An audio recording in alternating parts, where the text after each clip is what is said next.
You've been told that if you work hard and save smart, you'll retire comfortably, but the numbers say otherwise. Less than 30% of Americans are actually on track, and most millennials and Gen Z have less than $5,000 saved. Today, half of young adults live with their parents, and buying a home now means paying a mortgage until you're 64.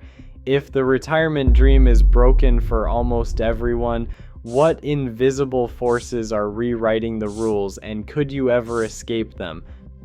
Maya checks her 401k balance on a Tuesday morning. She's 33, works full-time, and has done everything right, or so she thought. Her account reads just over $7,000. That's not even 2 months' rent in her city. Maya isn't alone. According to the Federal Retirement Tracker, only 29% of Americans are actually on pace for retirement. For millennials and Gen Z, the picture is even bleaker. 60% have less than $5,000 saved, and 66% of millennials report they aren't saving at all. It's not just those with modest incomes feeling the strain. In a recent Goldman Sachs survey, 74% of high-earning young professionals said they struggled to save for retirement. Debt, rising living costs, and the need to help family leave little left for the future. For Maya, every dollar that doesn't go toward groceries or rent gets eaten up by student loan payments and the occasional emergency. The idea of a cushy retirement feels more like a punchline than a plan. Even those who manage to save face a game of catch-up that never ends. The old script, study hard, get a good job, save diligently, hasn't delivered. Maya's story is now the rule, not the exception. And as the numbers pile up, it's clear that the promise of retirement is slipping further out of reach for an entire generation. Alex is 36, finally ready to buy a home. For him, this isn't some milestone, it's a rescue mission from his childhood bedroom. He's not alone. More than half of Americans aged 18 to 30, 52%, are living with their parents, the highest rate in decades. It's not just a pandemic blip, it's the new normal, fueled by rents that eat half a paycheck and home prices that look like phone numbers. The median age for a first-time homebuyer has climbed to 36, up from 34 just a few years ago. By the time Alex signs his 30-year fixed mortgage, he's staring down payments until age 64. Imagine working your whole life just to make your last mortgage payment the same year you're supposed to retire. For those lucky enough to buy, the dream home is shrinking. High earners in places like New York and San Francisco settle for condos and townhouses, not white picket fences. And for millions who can't buy at all, the alternative is paying rent forever, stretching modest retirement savings to cover rising rents with no equity to show for it. The safety net of inheritance isn't much help either. 70% of inheritance land in the hands of people already well into retirement themselves, bypassing the young and the cash-strapped. For Alex and his generation, homeownership isn't a launchpad for wealth, it's a decades-long sentence, with the finish line moving further away every year. Sam runs the numbers on his retirement plan, just like he's been told to do. He's not looking for miracles, just the math. His pension fund, like most in the country, still assumes a 6.8% annual return. That number looks reasonable on paper, but only if you squint hard enough to ignore what's actually happening in the markets. Sam's favorite analogy is the lumberjack. Once, you could cut down a few trees and the forest would regrow faster than you needed wood.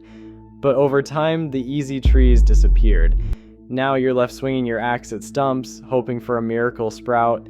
The S&P 500's price-to-earnings ratio, the Shiller Cape, now sits at 48, nearly triple its historical average of 15. That means stocks are priced so high, you'd need 3 times as much cash to buy the same future income as your parents did. For the old-timers, $1 million in stocks could throw off enough earnings to fund a decent retirement. For Sam, that same million barely covers the basics, if it covers anything at all. Even the big pension funds, CalPERS, MIT's endowment, and their peers are stuck with the same puzzle. They're betting on growth that just isn't there. The market expects miracles, but the math is starting to look more like wishful thinking. Sam jokes that if his lumberjack ever tried to retire, he'd find the forest replaced by a parking lot and a sign that reads, "Good luck." Sam's spreadsheet spits out the same answer every time. The numbers just don't add up. The S&P 500 dividend yield is stuck at 2%, barely enough to buy a cup of coffee for every $100 invested. It hasn't budged in over a decade, even as stock prices have soaring. For anyone hoping to live off their investments, that's a cruel joke. Where earlier generations could count on steady income from their portfolios, today's savers are left hoping someone will pay even more for their shares down the line. That's the greater fool game in action. The only way to get ahead is to find someone willing to pay a higher price for the same stagnant payout. Meanwhile, big institutions and pension funds are flooding the market, snapping up shares and driving prices higher. According to Morningstar's 2025 report, institutional investors now account for more than 75% of daily trading volume on the NYSE. Morgan Stanley's latest outlook doesn't offer much comfort. They project price to earnings ratios will stay above 20 for the foreseeable future. That means the old rule of thumb, buy low, sell high, is out the window. For Sam and millions like him, the math is punishing. You would need 3 times as much money just to generate the same retirement income your parents got from their investments. The market is a high wire act with no safety net, and the only thing growing faster than share prices is the anxiety of everyone trying to keep up. 62% of Americans are in the labor force today, but the engine that once powered endless growth is running on fumes. For decades, expanding the workforce, first by population growth, then by women entering the job market, kept the system humming. That era is over. Now, the only lever left is pushing people to work longer, often well past the age anyone would call retirement. Meanwhile, the gap between rich and poor grows wider each year. The top 1% see their incomes rise by about 1.3% annually, while the bottom 99% scrape by on just 0.75% growth, barely enough to keep up with rising prices. Debt piles up too. American households now carry debt equal to 80% of the entire economy. One pension director summed it up. We're not just falling behind, the treadmill is speeding up. These forces aren't abstract, they shape every paycheck, every late night worry, every plan for the future. The math is relentless and the finish line keeps drifting further away. Retirement age isn't just creeping upward, it's sprinting past the finish line. The latest AARP projections put the new normal at 68, and that's for the lucky ones. For millions, the idea of stepping away from work before their 70s is pure fantasy. The safety net of inheritance, that's got holes big enough to fall through. Only 23% of millennials and Gen Z expect to receive anything meaningful from their parents, and even then, most inheritances arrive late, often after age 60 when the bills have already piled up and the best years for compound growth are long gone. By the time a check finally lands, it's less a windfall and more a consolation prize. The rest are left waiting for a miracle that never shows up.